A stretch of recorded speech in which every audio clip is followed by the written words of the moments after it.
Lecture du livre du prophète Isaïe. Mon serviteur réussira, dit le Seigneur. Il montera, il s'élèvera, il sera exalté. La multitude avait été consternée en le voyant, car il était si défiguré qu'il ne ressemblait plus à un homme. Il n'avait plus l'apparence d'un fils d'homme. Il étonnera de même une multitude de nations. Devant lui, les rois resteront bouche bée, car ils verront ce que, jamais, on ne leur avait dit. Ils découvriront ce dont ils n'avaient jamais entendu parler. Qui aurait cru ce que nous avons entendu? Le bras puissant du Seigneur, à qui s'est-il révélé? Devant lui, le serviteur a poussé comme une plante chétive, une racine dans une terre aride. Il était sans apparence ni beauté qui attire nos regards. Son aspect n'avait rien pour nous plaire. Méprisé, abandonné des hommes, homme de douleur, familier de la souffrance, il était pareil à celui devant qui on se voile la face. Et nous l'avons méprisé, compté pour rien. En fait, c'étaient nos souffrances qu'il portait, nos douleurs dont il était chargé. Et nous pensions qu'il était frappé, meurtri par Dieu, humilié. Or, c'est à cause de nos révoltes qu'il a été transpercé, à cause de nos fautes qu'il a été broyé. Ce châtiment qui nous donne la paix a pesé sur lui. Par ses blessures, nous sommes guéris. Nous étions tous errants comme des brebis, chacun suivait son propre chemin. Mais le Seigneur a fait retomber sur lui nos fautes à nous tous. Maltraité, il s'humilie, il n'ouvre pas la bouche. Comme un agneau conduit à l'abattoir, comme une brebis muette devant les tondeurs, il n'ouvre pas la bouche. Arrêté puis jugé, il a été supprimé. Qui donc s'est inquiété de son sort? Il a été retranché de la terre des vivants, frappé à mort pour les révoltes de son peuple. On a placé sa tombe avec les méchants, son tombeau avec les riches. Et pourtant il n'avait pas commis de violence. On ne trouvait pas de tromperie dans sa bouche. Broyé par la souffrance, il a plu au Seigneur. S'il remet sa vie en sacrifice de réparation, il verra une descendance, il prolongera ses jours. Par lui, ce qui plaît au Seigneur réussira. Par suite de ses tourments, il verra la lumière, la connaissance le comblera. Le juste, mon serviteur, justifiera les multitudes. Il se chargera de leurs fautes. C'est pourquoi, parmi les grands, je lui donnerai sa part. Avec les puissants, il partagera le butin. Car il s'est dépouillé lui-même jusqu'à la mort, et il a été compté avec les pécheurs, alors qu'il portait le péché des multitudes et qu'il intercédait pour les pécheurs.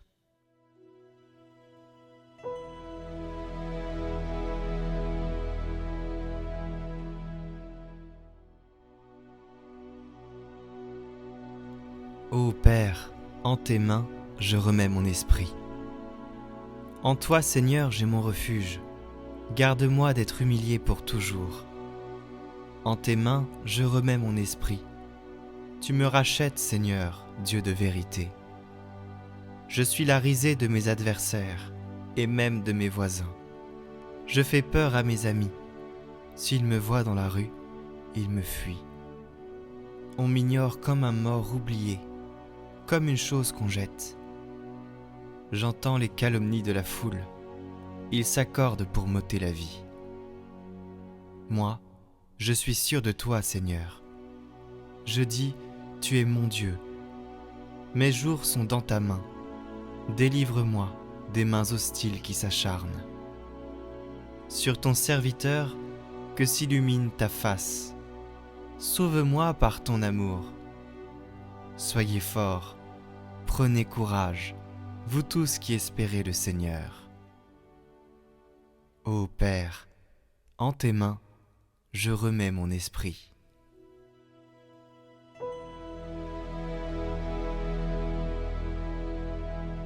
Lecture de la lettre aux Hébreux. Frères, en Jésus, le Fils de Dieu, nous avons le grand prêtre par excellence, celui qui a traversé les cieux.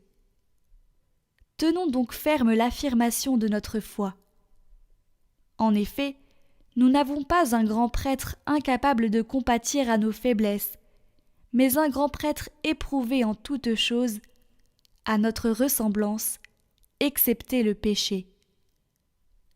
Avançons-nous donc avec assurance vers le trône de la grâce, pour obtenir miséricorde et recevoir, en temps voulu, la grâce de son secours. Le Christ, pendant les jours de sa vie dans la chair, offrit, avec un grand cri et dans les larmes, des prières et des supplications à Dieu qui pouvait le sauver de la mort, et il fut exaucé en raison de son grand respect. Bien qu'il soit le Fils, il apprit par ses souffrances l'obéissance, et, conduit à sa perfection, il est devenu pour tous ceux qui lui obéissent la cause du salut éternel.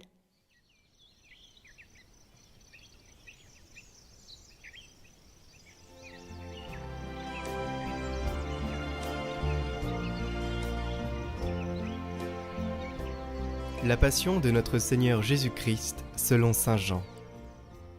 En ce temps-là, après le repas, Jésus sortit avec ses disciples et traversa le torrent du Cédron. Il y avait là un jardin dans lequel il entra avec ses disciples. Judas, qui le livrait, connaissait l'endroit, lui aussi, car Jésus et ses disciples s'y étaient souvent réunis. Judas, avec un détachement de soldats, ainsi que des gardes envoyés par les grands prêtres et les pharisiens, arrive à cet endroit. Ils avaient des lanternes, des torches et des armes. Alors Jésus, sachant tout ce qui allait lui arriver, s'avança et leur dit : « Qui cherchez-vous » Ils lui répondirent : « Jésus, le Nazaréen. » Il leur dit : « C'est moi, je le suis. » Judas, qui le livrait, se tenait avec eux, quand Jésus leur répondit : « C'est moi, je le suis. » Ils reculèrent et ils tombèrent à terre. Il leur demanda de nouveau : « Qui cherchez-vous » Ils dirent : « Jésus, le Nazaréen. » Jésus répondit : « Je vous l'ai dit, c'est moi, je le suis. Si c'est bien moi que vous cherchez, ceux-là, laissez-les partir. » Ainsi s'accomplissait la parole qu'il avait dite : « Je n'ai perdu aucun de ceux que tu m'as donnés. » Or, Simon-Pierre avait une épée. Il la tira, frappa le serviteur du grand prêtre et lui coupa l'oreille droite. Le nom de ce serviteur était Malchus. Jésus dit à Pierre : « Remets ton épée au fourreau. La coupe que m'a donnée le Père, vais-je refuser de la boire ?» Alors la troupe, le commandant et les gardes juifs se saisirent de Jésus et le ligotèrent. Ils l'emmenèrent d'abord chez Anne, beau-père de Caïphe, qui était grand prêtre cette année-là. Caïphe était celui qui avait donné aux Juifs ce conseil : il vaut mieux qu'un seul homme meure pour le peuple. Or Simon-Pierre, ainsi qu'un autre disciple, suivaient Jésus. Comme ce disciple était connu du grand prêtre, il entra avec Jésus dans le palais du grand prêtre. Pierre se tenait près de la porte, dehors. Alors l'autre disciple, celui qui était connu du grand prêtre, sortit, dit un mot à la servante, qui gardait la porte, et fit entrer Pierre. Cette jeune servante dit alors à Pierre : « N'es-tu pas, toi aussi, l'un des disciples de cet homme » Il répondit : « Non, je ne le suis pas. » Les serviteurs et les gardes se tenaient là. Comme il faisait froid, ils avaient fait un feu de braise pour se réchauffer. Pierre était avec eux, en train de se chauffer. Le grand prêtre interrogea Jésus sur ses disciples et sur son enseignement. Jésus lui répondit : « Moi, J'ai parlé au monde ouvertement. J'ai toujours enseigné à la synagogue et dans le temple, là où tous les Juifs se réunissent, et je n'ai jamais parlé en cachette. Pourquoi m'interroges-tu ? Ce que je leur ai dit, demande-le à ceux qui m'ont entendu. Eux savent ce que j'ai dit. » À ces mots, l'un des gardes qui était à côté de Jésus lui donna une gifle en disant « C'est ainsi que tu réponds au grand prêtre ?» Jésus lui répliqua « Si j'ai mal parlé, montre ce que j'ai dit de mal. Mais si j'ai bien parlé, pourquoi me frappes-tu » Anne l'envoya toujours ligoter au grand prêtre Caïphe. Simon-Pierre était donc en train de se chauffer. On lui dit « N'es-tu pas, toi aussi, l'un de ses disciples ?» Pierre le nia et dit « Non, je ne le suis pas. » Un des serviteurs du grand prêtre, parent de celui à qui Pierre avait coupé l'oreille, insista. « Est-ce que moi, je ne t'ai pas vu dans le jardin avec lui ?» Encore une fois, Pierre le nia, et aussitôt un coq chanta. Alors on emmène Jésus de chez Caïphe au prétoire. C'était le matin. Ceux qui l'avaient amené n'entrèrent pas dans le prétoire, pour éviter une souillure et pouvoir manger l'agneau pascal.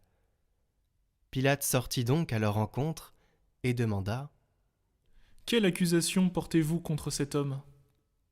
Ils lui répondirent « S'il n'était pas un malfaiteur, nous ne t'aurions pas livré cet homme. » Pilate leur dit « Prenez-le vous-même et jugez-le suivant votre loi. » Les Juifs lui dirent Nous n'avons pas le droit de mettre quelqu'un à mort. Ainsi s'accomplissait la parole que Jésus avait dite pour signifier de quel genre de mort il allait mourir. Alors Pilate rentra dans le prétoire. Il appela Jésus et lui dit « Es-tu le roi des Juifs ?»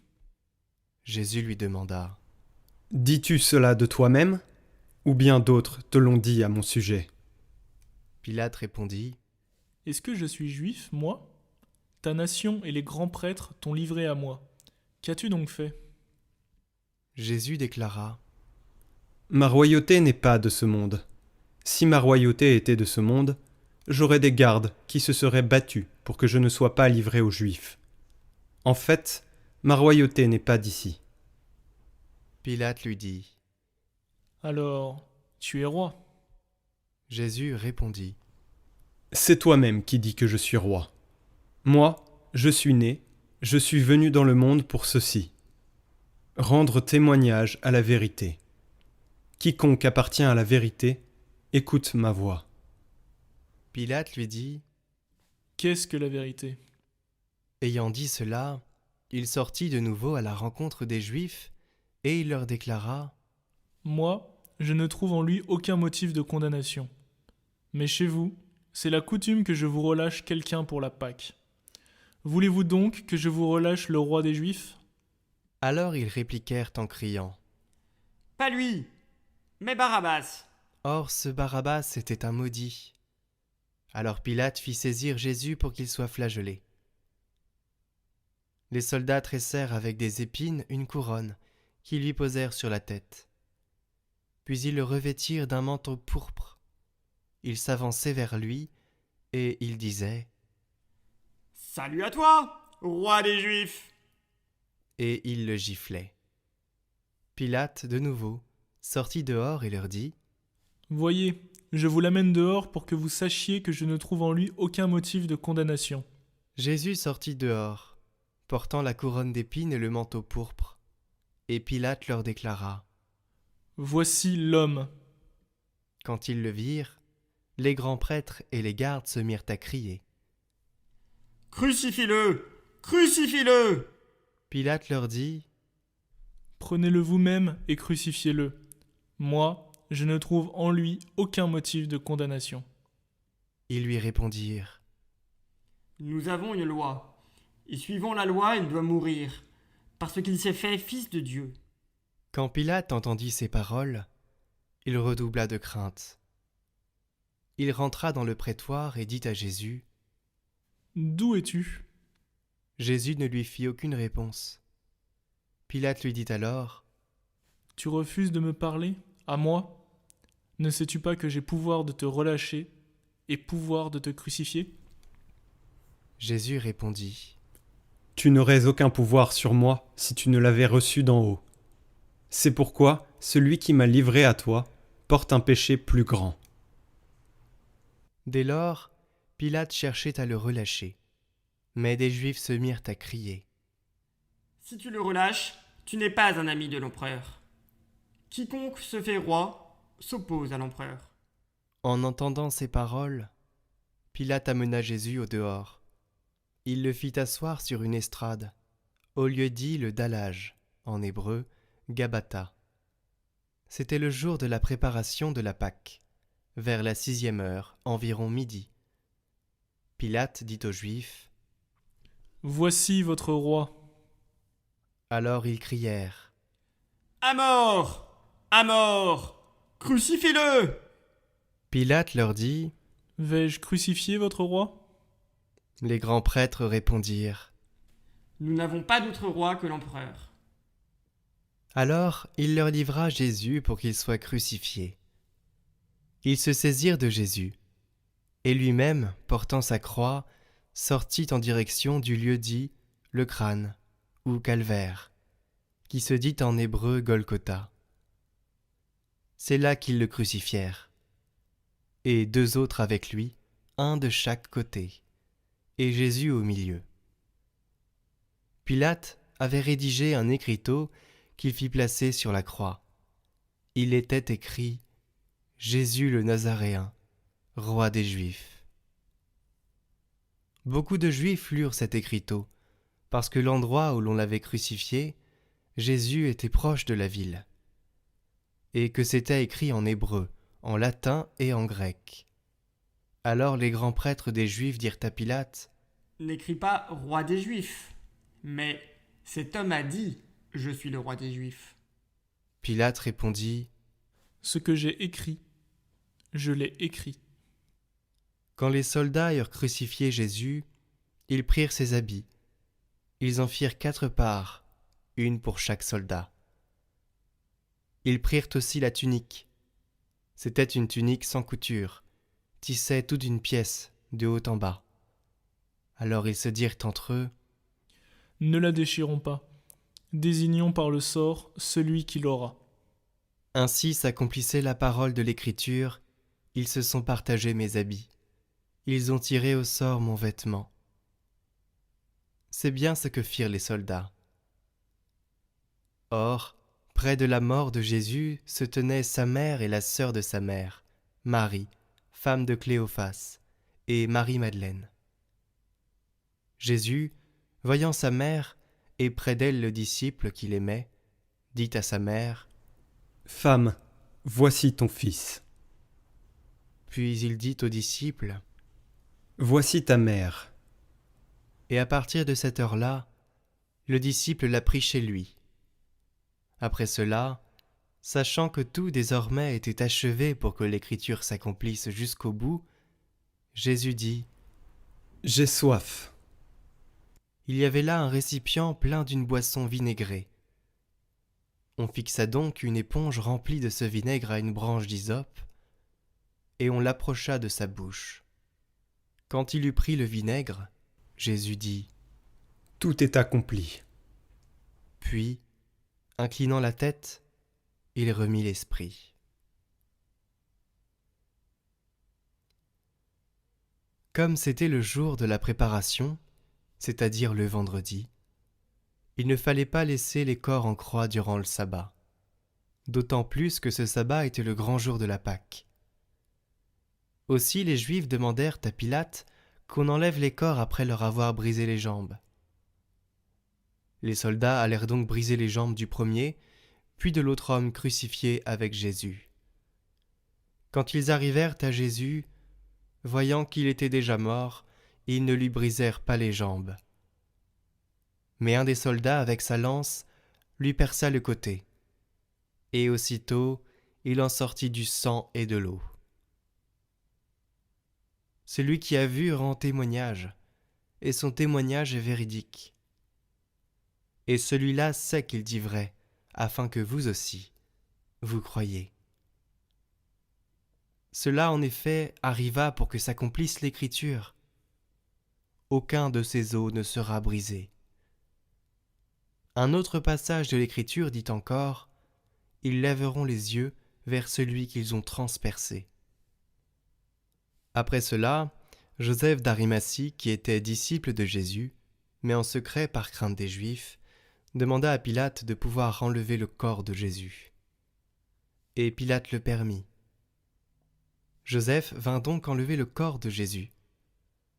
Nicodème, celui qui au début était venu trouver Jésus pendant la nuit, vint lui aussi.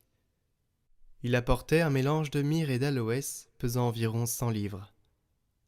Ils prirent donc le corps de Jésus, qu'ils lièrent de linge, en employant les aromates selon la coutume juive d'ensevelir les morts. À l'endroit où Jésus avait été crucifié, il y avait un jardin, et dans ce jardin, un tombeau neuf dans lequel on n'avait encore déposé personne. À cause de la préparation de la Pâque juive, et comme ce tombeau était proche, c'est là qu'ils déposèrent Jésus.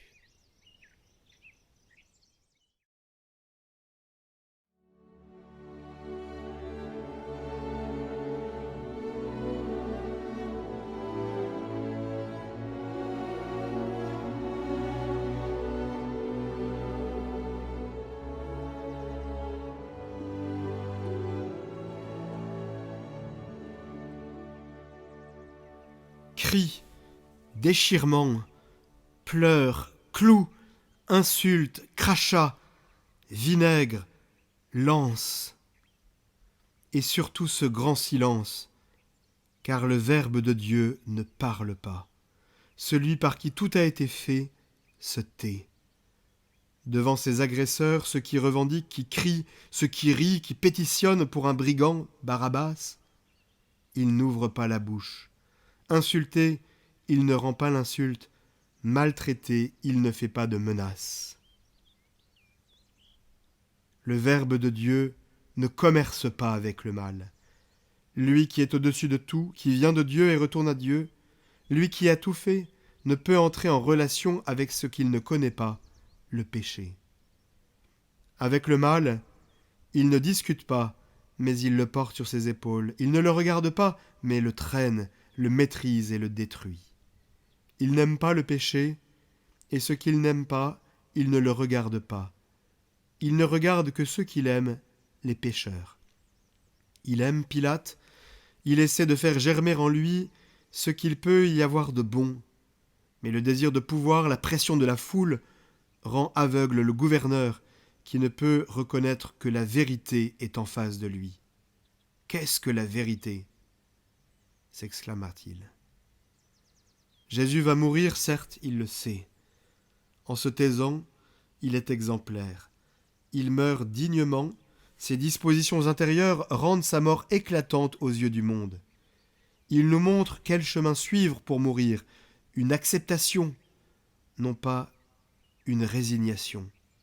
Dans sa passion, le Verbe de Dieu nous apprend à mourir en silence. Silence seulement, donc ? Non, car le Seigneur nous aime et veut nous aimer jusqu'à la fin. C'est sa façon à lui de nous aimer. Il parle et cela est. Ainsi le Verbe de Dieu sur la croix va se mettre à parler. Du haut de la chair de la croix, le Verbe de Dieu prêche. Il crée et par lui tout est encore fait. Il attendit d'être sur la chair de la croix pour nous livrer son dernier testament. Hier, il nous laissait le mémorial de la charité. Aujourd'hui, il nous donne les moyens de la vivre. Dans l'évangile de Saint Jean, 4 paroles du Christ vont nous être livrées. Voici ta mère, voici ton fils. J'ai soif. Tout est accompli. Voici ta mère. Elle est debout près de la croix. Par son obéissance filiale, la Vierge Marie réalise le parcours de ceux qui veulent suivre le Christ. Elle est un modèle. Par le don qu'elle fait au Père de son Fils, elle accomplit sa vie de fille de Dieu. C'était sa mission particulière à elle, en devenant mère du Fils, elle devenait fille de Dieu. Aujourd'hui debout, Marie offre son Fils au Père, dans cette même offrande que le Fils fait de lui-même. Tout converge vers la croix et s'oriente vers le Père. Ainsi, pour la Vierge des douleurs, sa vie filiale s'accomplit aujourd'hui, au pied de la croix. Sa maternité maintenant est autre, elle devient la mère de ceux qui suivent Jésus jusqu'au Golgotha, au pied de la croix. Voici ton Fils. Privilège du disciple bien-aimé, non.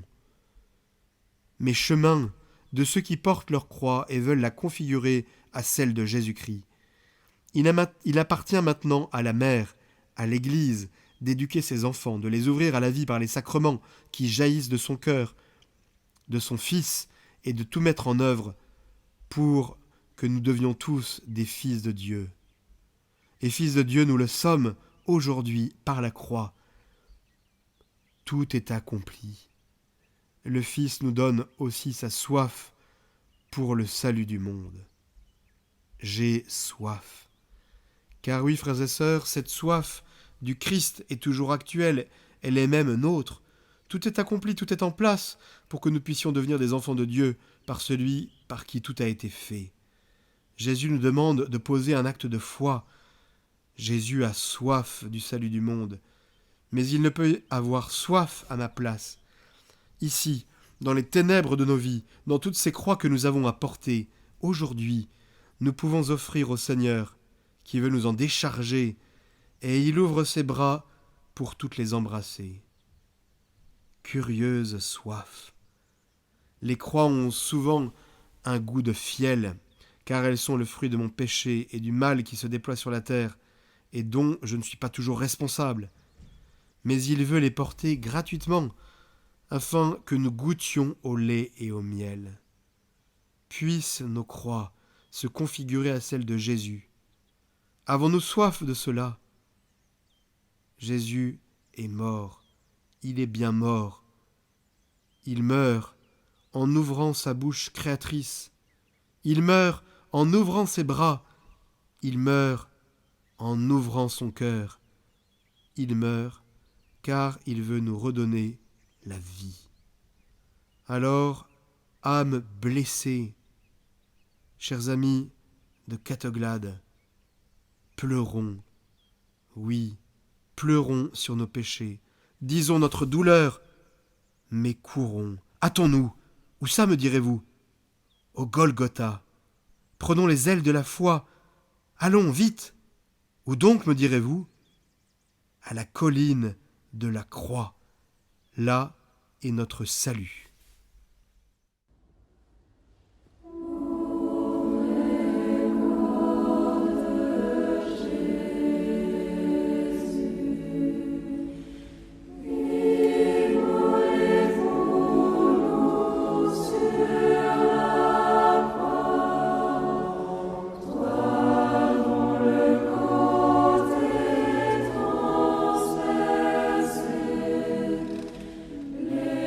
Sa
votre parcours de carême chaque jour, proposé par Radio Maria et Catoglade.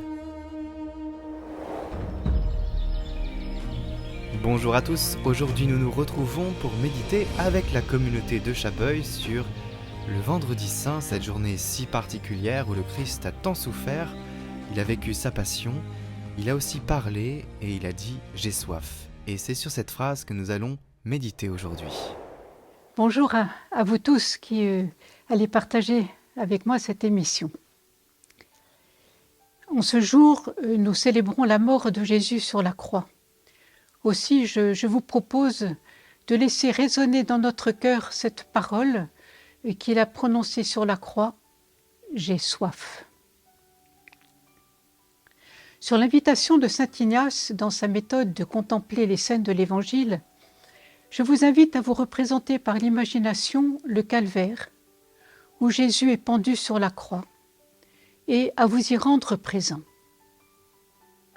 À vous approcher de lui, à côté de la Vierge Marie et de Saint Jean, qui a recueilli cette parole pour nous la transmettre. Nous savons que tout ce que Jésus a vécu, a fait, a dit, il y a 2000 ans, il le faisait non seulement pour ses apôtres et pour les Juifs qui l'entouraient, mais aussi pour nous tous, après, qui allions vivre après, et donc pour moi aujourd'hui. Entrons donc dans la scène, regardons celui qui est exsangue après tous les tourments dont il a été l'objet, mais dont le regard si doux a touché le bon larron. Et laissons résonner en nous cette expression de sa souffrance, « J'ai soif ». Bien sûr, par ces mots, Jésus exprime un besoin lancinant de se désaltérer. Il paraît que c'est une des plus cruelles souffrances de la crucifixion que celle d'une soif terrible ressentie par les condamnés. Mais c'est surtout une autre soif qui le tenaille. Celle de son cœur qui nous aime d'un amour infini, sans aucune limite, et qui a soif d'être aimé en retour. C'est comme s'il nous disait « Voyez jusqu'où je vous ai aimé. J'ai pris sur moi tous vos péchés. Je les ai expiés, à votre place, pour que vous puissiez retrouver votre dignité d'enfant de Dieu. Et que vous puissiez partager avec moi la gloire de votre Père du ciel éternellement. C'est d'un amour éternel que je vous ai aimé, et je n'ai d'autre soif que celle de vous savoir tous sauvés, tous sans aucune exception. Cette soif de Jésus fait pendant à une autre parole que le premier homme a entendue, peu après avoir mangé du fruit défendu. « Adam, où es-tu » Déjà dans le jardin d'Éden, Dieu partait à la recherche de l'homme. Mais ici, sur le Golgotha, il renouvelle son appel. Et c'est un désir encore plus pressant que le premier. Il n'a jamais cessé de nous poursuivre, d'aller à la rencontre des hommes. Cette soif, le cœur de Jésus l'a réitérée à sainte Marguerite Marie à Paray-le-Monial lorsqu'il lui a dit « Voici ce cœur qui a tant aimé les hommes qu'il n'a rien épargné jusqu'à s'épuiser, jusqu'à se consumer pour leur témoigner son amour. Et pour reconnaissance, je ne reçois de la plupart que des ingratitudes. »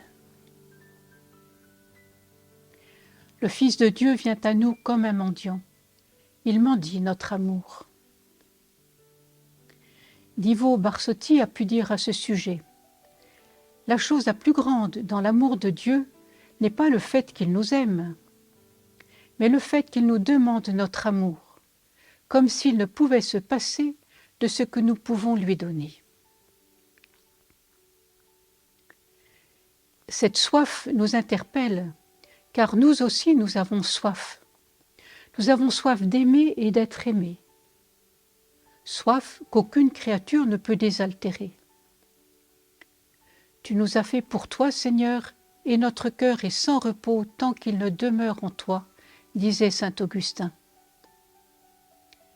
Et avec David, nous pouvons dire « Dieu, tu es mon Dieu, je te cherche dès l'aube, mon âme a soif de toi. » Après toi languit ma chair, terre aride, altérée, sans eau. Nous avons en effet soif d'amour, soif de vérité, de justice, de bonté, de beauté. Nous avons soif de cette eau vive que Jésus proposait à la Samaritaine. Cette soif est inscrite dans le cœur de l'homme parce qu'il a été créé par Dieu et pour Dieu qui ne cesse de l'attirer à lui. En lui seul, l'homme trouvera la vérité et le bonheur qu'il cherche sans arrêt. C'est là le sens de sa vie. Au pied de la croix, la Vierge Marie a entendu l'exclamation de son divin Fils. Et avec quel amour et avec quelle adhésion à la volonté du Père, son cœur si pur et si ardent de mère aura-t-il répondu. Demandons-lui la grâce d'y répondre à notre tour avec une grande générosité. Rejetant ce qui dans notre vie lui fait obstacle et désirant fermement lui plaire désormais en toutes choses. Disons-lui aussi notre volonté de partager sa soif du salut des pécheurs, en cherchant à communiquer autour de nous et à tant d'hommes qui l'ignorent encore, la bonne nouvelle du salut que le Christ est venu opérer par sa passion et par sa résurrection. Il a besoin de chacun de nous pour répandre dans les cœurs l'eau vive qui jaillira de son cœur transpercé par la lance.